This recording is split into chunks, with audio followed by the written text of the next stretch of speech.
Hello and welcome to your channels for artificial intelligence. Here you will learn everything you need to know about this amazing technology. Today, we are discussing the exciting topic of how the energy consumption of artificial intelligence affects the environment and our climate. If this topic captivates you and you don't want to miss any episode, it's best to subscribe to the channel and activate the bell. That way, you won't miss anything. And here we go.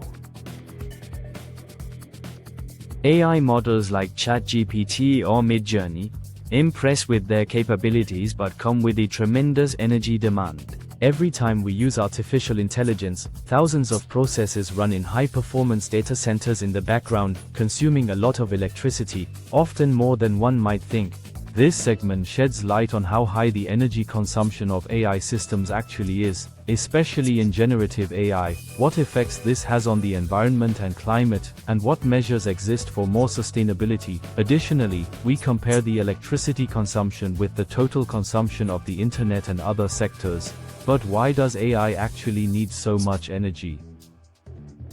Large AI models require immense computational power, provided by specialized processors like GPUs and TPUs, which operate in massive data centers in parallel. An impressive example, the data center of Elon Musk, XEI, uses 100,000 NVIDIA H100 chips. Each of them draws up to 700 watts. The parallel training of an AI model alone can require 70 megawatts of power. Including cooling and data transmission, the demand rises to around 140 megawatts, comparable to 25 wind turbines. The energy consumption is not just a side effect but a direct consequence of the enormous computing power. The ratio of training and usage. One distinguishes in AI regarding energy consumption between the energy-intensive training and the later use, also called inference of a model. The training of large models like GPT-3 or 4 often takes weeks and consumes large amounts of electricity. In the specific example, about 1,300 megawatt-hours, which corresponds to the annual consumption of about 130 US households. Studies also show that training GPT in the latest version was even more energy-intensive.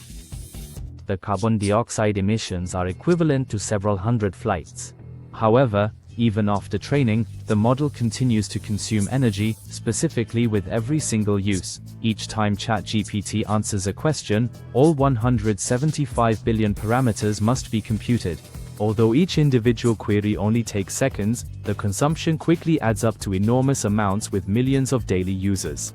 Let's take a closer look at specific consumption values. According to calculations, a ChatGPT request consumes around 0.0029 kilowatt-hours, about 10 times as much as a Google search query. More complex AI responses can even be 50 to 90 times as energy-intensive. AI image generators like Midjourney or DAL consume significantly more. Creating a single image costs about 10 watt-hours, as much as a full phone charge. In comparison, text-based content is much more efficient. According to studies, 1,000 text responses from a language model consume only 1.6 watt-hours in total, which is about 16% of a phone charge. In the experiment, an image required about 6 times more energy than 1,000 short texts. If you multiply the consumption by the number of users, the dimensions become clear. OpenAI reported around 300 million weekly ChatGPT users with about 1 billion requests daily at the end of 2024. Projected, this results in an annual electricity consumption of around 1.06 billion kilowatt-hours. Enough to supply over 20,000 average households with electricity for a year. Assuming an electricity price of 13 cents per kilowatt-hour, this results in more than $130 million in electricity costs annually. Comparison with the internet and other sectors. But how does AI compare to other digital applications or industry sectors? Data centers, the foundation for the internet, cloud, and AI, consumed around 1 to 2% of global electricity in 2022, comparable to the CO2 emissions of aviation. However, newer estimates suggest higher figures. Ralf Herbrich from the Hasso-Plattner Institute in Potsdam mentions 4 to 5% for data centers and 8% for digital technologies as a whole. According to the International Energy Agency, IEA, the power demand of data centers is likely to double by 2026, especially due to the AI boom. Goldman Sachs estimates that artificial intelligence alone could account for about 3 to 4% of global electricity demand by 2030. Other scenarios predict even up to 21%. A change is also evident within the internet. While a Google search consumed only 0.3 watt-hours in 2011, the demand is steadily increasing due to artificial intelligence integration. While hardware is becoming more efficient, the computational load per user is dramatically increasing due to AI. Environmental impacts, carbon dioxide, water, and other raw materials. High electricity consumption leads to CO2 emissions, especially when the electricity comes from fossil sources. In the EU in 2023, over 32% of electricity was still generated from fossil sources. Globally, this proportion is often even higher. Example GPT-3. The training produced approximately 502 tons of CO2, comparable to a car trip to the moon and back. Everyday operation also leaves a mark. ChatGPT's annual consumption of 1.06 billion kilowatt-hours means tens of thousands of tons depending on the energy mix. Carbon dioxide emissions. Additionally, water consumption is relevant. Large amounts of fresh water are needed for cooling. A single session with GPT-3 can consume around half a liter. Scaled up to millions of users, this results in a considerable water demand, often in regions with already scarce resources. Additionally, the lifespan of the hardware is limited. GPUs have to be replaced regularly.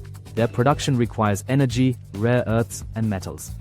Additionally, there is the environmental impact from infrastructure such as data centers, fiber optic cables, and power plants. The physical reality of digital services is often underestimated by us. Approaches for more sustainable AI. More efficient hardware. Modern chips like NVIDIA's H100 offer more computing power per watt. Future developments such as optical computers or neuromorphic systems promise further savings. Hyperscale data centers operate more efficiently with optimized cooling and low PUE values. Optimized software through pruning, quantization, and transfer learning can reduce model size without loss of quality. Federated learning, that is, training on distributed devices, also saves energy because fewer data need to be moved. The goal is to require less energy per computation. Renewable energies. Many tech companies are investing in green energy.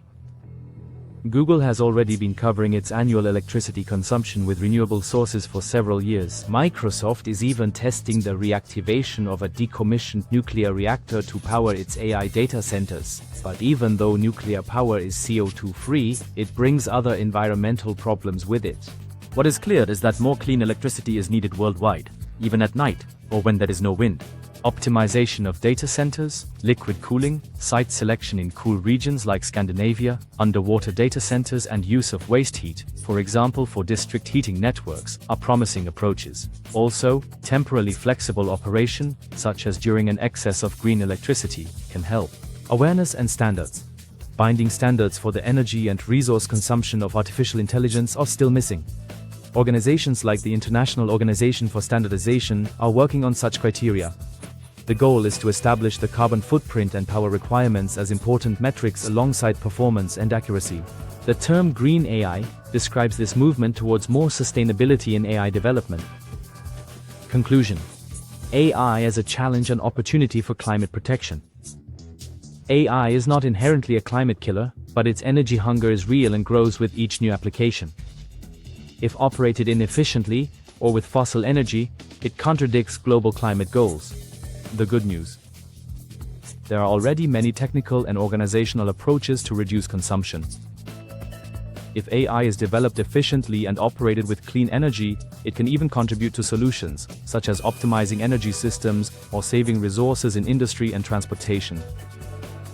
This requires the interplay of technology, regulation, and user behavior. If we achieve this balance, artificial intelligence can become part of a climate-friendly future instead of hindering it. If you like this video and want to learn more about artificial intelligence, then subscribe to my channel and activate the bell so you don't miss any episodes of the series. Do you have any questions or ideas for upcoming episodes? What topic excites or interests you? Feel free to write it in the comments. Thank you for joining today. I look forward to welcoming you back on this channel soon. Stay curious.